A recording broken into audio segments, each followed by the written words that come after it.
Oi, aqui é a professora Poliana. Então hoje eu trouxe o simulado para a gente conhecer e observar como que a banca organiza e formaliza as suas questões.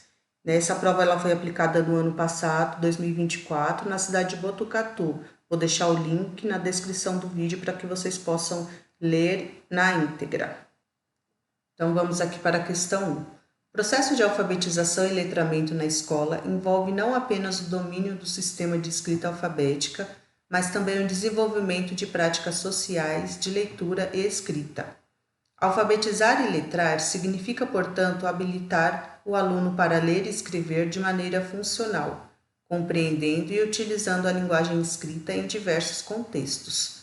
Sob essa perspectiva, analise cada uma das propostas a seguir como verdadeira ou falsa. Trabalhar primeiramente as letras do alfabeto e sua correspondência fonética, utilizando atividades de repetição e memorização de sílabas para posteriormente consolidar a base da leitura e escrita. Privilegiar o ensino de regras gramaticais antes de iniciar qualquer prática de leitura e escrita, garantindo que os alunos conheçam as normas formais da língua desde o início do processo de alfabetização. Integrar atividades de leitura e escrita a práticas sociais e textos diversificados como listas, receitas, parlendas, entre outros, possibilitando que os alunos compreendam a função e o uso da linguagem escrita no cotidiano.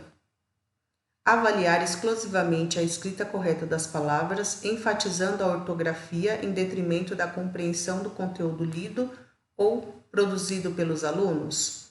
A sequência correta é letra C. Então, a primeira está errada, é falsa. Trabalhar primeiramente as letras do alfabeto e sua correspondência fonética, utilizando atividades de repetição e memorização, está errado. Não trabalhamos dessa forma na educação, com repetição e memorização. Próxima, privilegiar o ensino de regras gramaticais antes de iniciar qualquer prática de leitura e escrita, garantindo que os alunos conheçam as normas formais da língua desde o início do processo de alfabetização, está errado também.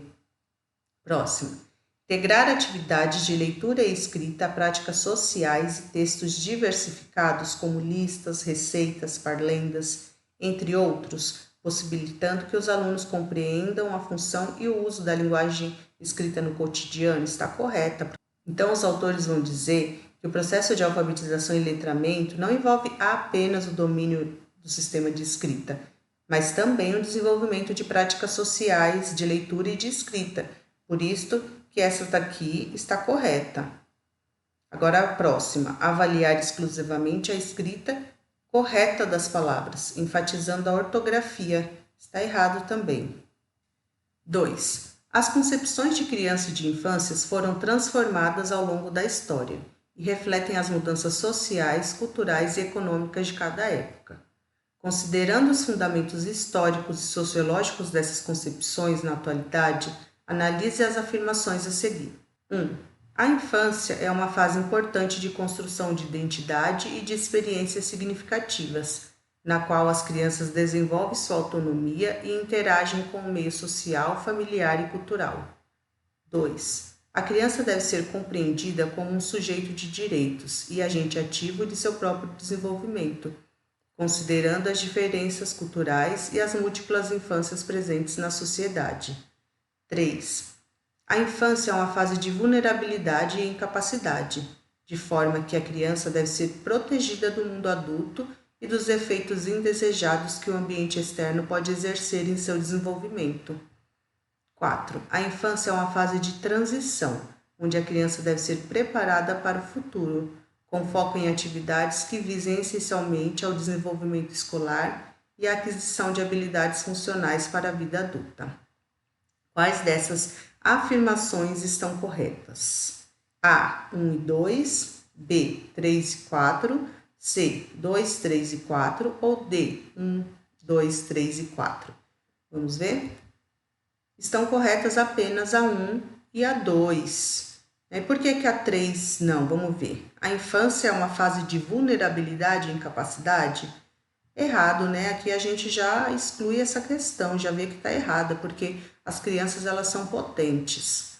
4. A infância é uma fase de transição onde a criança deve ser preparada para o futuro, com foco em atividades que visem o desenvolvimento escolar. Está errado também, né? A criança ela é um ser e a gente trabalha e desenvolve habilidades na sua integralidade, né? No seu ser integral, não apenas pensando em práticas escolarizadas. Questão 3. Na educação infantil, o planejamento e a avaliação desempenham papéis fundamentais na promoção do desenvolvimento integral da criança.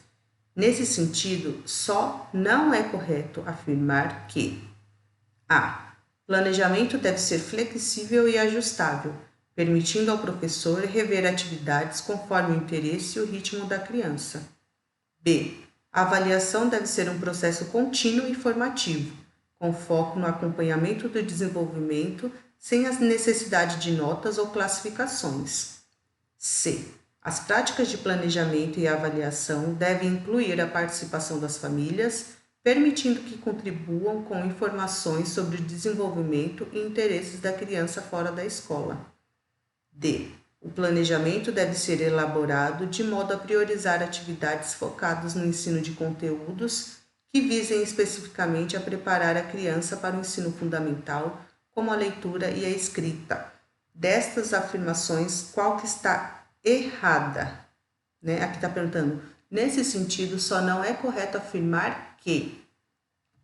Vamos ver? A letra D. O planejamento deve ser elaborado de modo a priorizar atividades focadas no ensino de conteúdos, que visem especificamente a preparar a criança para o ensino fundamental, como a leitura e a escrita. A D está errada, né? Não trabalhamos atividades apenas focadas em conteúdos para o ensino fundamental. 4. Uma questão sobre avaliação. A avaliação nos anos iniciais do ensino fundamental é um processo contínuo, formativo e diagnóstico, que busca acompanhar o desenvolvimento integral do aluno, identificar suas dificuldades e potencialidades e orientar o professor no desenvolvimento de suas práticas pedagógicas, visando promover a aprendizagem de forma significativa. São princípios adequados a essa perspectiva, exceto a avaliação formativa deve incluir feedbacks construtivos que orientem o aluno, ajudando a refletir sobre seu próprio processo de aprendizagem e a entender os próximos passos. B. As atividades avaliativas devem ser variadas, incluindo práticas como autoavaliação, jogos pedagógicos e observações, para que o professor possa considerar diferentes aspectos da aprendizagem. C. A avaliação deve enfatizar a comparação entre os alunos da turma por meio de testes e provas para classificar os alunos por desempenho e motivá-los a atingir metas comuns de aprendizagem. D. A avaliação deve ser um instrumento de apoio ao desenvolvimento das habilidades sociais, cognitivas e emocionais, observando o progresso de cada aluno, sem focar exclusivamente no acerto de respostas. Então, dessas ações aqui, quais que está errada? Vamos ver? Então, está errada a letra C. Vamos ver? A avaliação deve enfatizar a comparação entre os alunos da turma por meio de testes e provas para classificar os alunos por desempenho e motivá-los a atingir metas comuns de aprendizagem? A letra C está errada, porque aí não comparamos uma criança com outra e a avaliação não é feita apenas por meio de testes e provas. 5. A base da educação voltada para relações étnico-raciais está sustentada em princípios como o reconhecimento da pluralidade cultural, o combate ao racismo e a valorização da contribuição histórica de diferentes grupos étnicos na formação da sociedade. Nesse sentido, cabe à escola, desde a educação infantil, desenvolver práticas que promovam a inclusão e a igualdade. A esse respeito, analise as práticas apresentadas a seguir. 1. Leitura de histórias e contos tradicionais, utilizando livros infantis que representem protagonistas de diferentes etnias e que contem histórias baseadas em diversas culturas.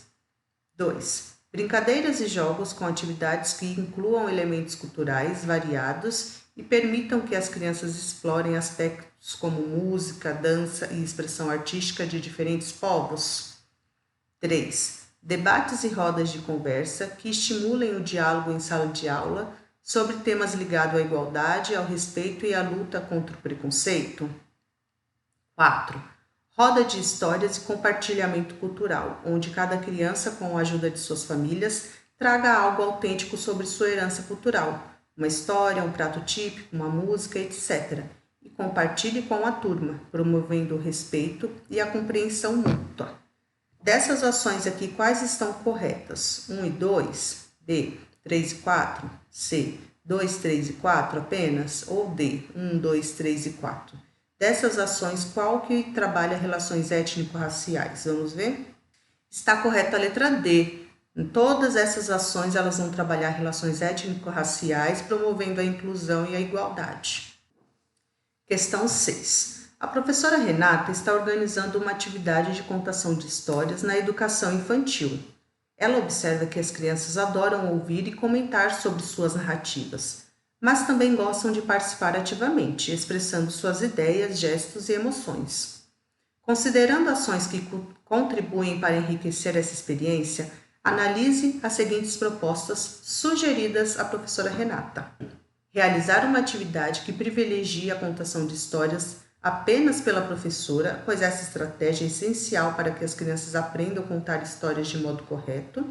2. Contar uma história com a utilização de personagens de fantoches e dramatizando algumas partes, dar oportunidades às crianças de recontar a história, cada uma trazendo sua própria interpretação ou criando finais alternativos. 3. Criar um ambiente acolhedor e interativo, encorajando as crianças a participar ativamente durante a contação da história, fazendo perguntas e permitindo que cada uma expresse suas ideias antes de iniciar o reconto. 4. Envolver as crianças na construção dos personagens da história, utilizando recursos simples, como um lenço vermelho para ser a Chapeuzinho Vermelho, ou qualquer outro personagem, de modo a criar um clima de envolvimento e convidar as crianças a ingressarem no mundo imaginário. Estão corretas as afirmações 2 e 3, 3 e 4, 2, 3 e 4, 1, 2, 3 e 4. Qual dessas ações estão corretas e vão contribuir com a professora Renata para que ela enriqueça a experiência na sua turma em relação à contação de história? Vamos ver. A letra C, 2, 3 e 4 estão corretas. A letra 1 está errada, realizar uma atividade que privilegia a contação de história apenas pela professora, pois essa estratégia é essencial para que as crianças aprendam a contar histórias de modo correto. Número 1 está errada, essa ação não vai contribuir para enriquecer a aula da professora Renata. Questão 7. Cabe aos professores da educação infantil utilizarem diversos registros realizados por adultos e crianças, tais como os relatórios, fotografias, filmagens, produções infantis, diários, portfólios, murais, dentre outros. Tais registros servem como instrumento de reflexão sobre as práticas planejadas, na busca de melhores caminhos para acompanhar a aprendizagem e o desenvolvimento da criança. Esse conjunto de registros é denominado A. Arquivo escolar, B. Relatório de avaliação contínua, C. Documentação pedagógica ou D. Planejamento didático. Então, qual é a resposta correta? Vamos ver? C. Documentação pedagógica, Todos estes registros, ele faz parte da documentação pedagógica. Inclusive, no edital Formosinho vem falar sobre este assunto. Questão 8. O artigo 4º da Lei número 8.069 de 1990 dispõe que é dever da família, da comunidade, da sociedade em geral e do poder público assegurar com absoluta prioridade a efetivação dos direitos referentes à vida, à saúde, à alimentação, à educação, ao esporte, ao lazer, à profissionalização, à cultura, à dignidade, ao respeito, à liberdade e à convivência familiar e comunitária. Nesse sentido, a garantia de prioridade compreende algumas determinações. Aqui nesse artigo 4 já está dizendo que é dever da comunidade, da sociedade, do poder público garantir todos esses direitos. Então aqui está perguntando qual que está errado. A. Precedência de atendimento nos serviços públicos ou de relevância pública. B.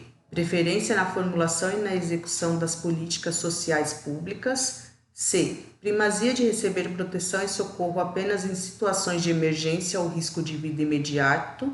D. Destinação privilegiada de recursos públicos nas áreas relacionadas com a proteção à infância e à juventude.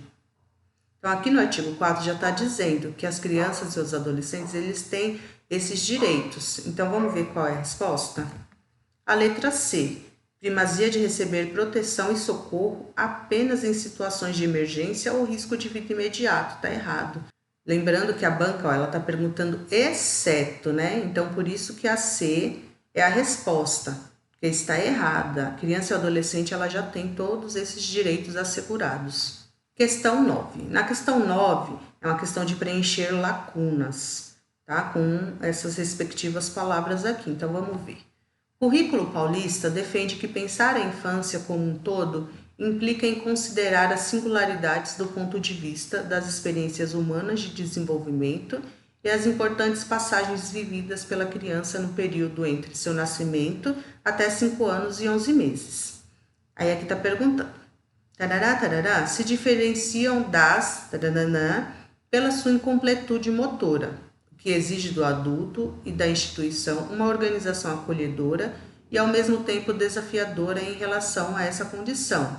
As, por sua vez, diferenciam-se das crianças menores, pelo salto na capacidade de representação do mundo e projeção das próprias ações. A alternativa que preenche corretamente as lacunas e na mesma ordem é, vamos ver a resposta? A letra A. Bebês se diferenciam das crianças bem pequenas pela sua incompletude motora, o que exige do adulto e da instituição uma organização acolhedora e, ao mesmo tempo, desafiadora em relação a essa condição. As crianças pequenas, por sua vez, diferenciam-se das crianças menores pelo salto na capacidade de representação do mundo e projeção das próprias ações. Então, a letra A é a letra correta. Questão 10. A professora Carla desenvolveu uma atividade sobre a passagem do tempo com as crianças na faixa de 4 anos. Ela organizou com elas um mural do crescimento das crianças, utilizando fotografias que foram tiradas ao longo dos 4 anos. As crianças trouxeram fotos de quando eram bebês, assim como imagens mais recentes, para criar uma linha do tempo que ilustra o crescimento delas e as mudanças que ocorreram em suas vidas. Primeiramente, a professora Carla explicou para as crianças o que é uma linha do tempo e como as fotos podem mostrar as diferentes etapas de suas vidas. Depois dessa atividade, Carla percebe que algumas crianças apresentam dificuldade em entender a sequência cronológica e por que essas mudanças acontecem. Diante dessa situação, e considerando as intervenções que Carla pode realizar para facilitar a compreensão da passagem do tempo através das fotografias, analise as proposições a seguir. 1.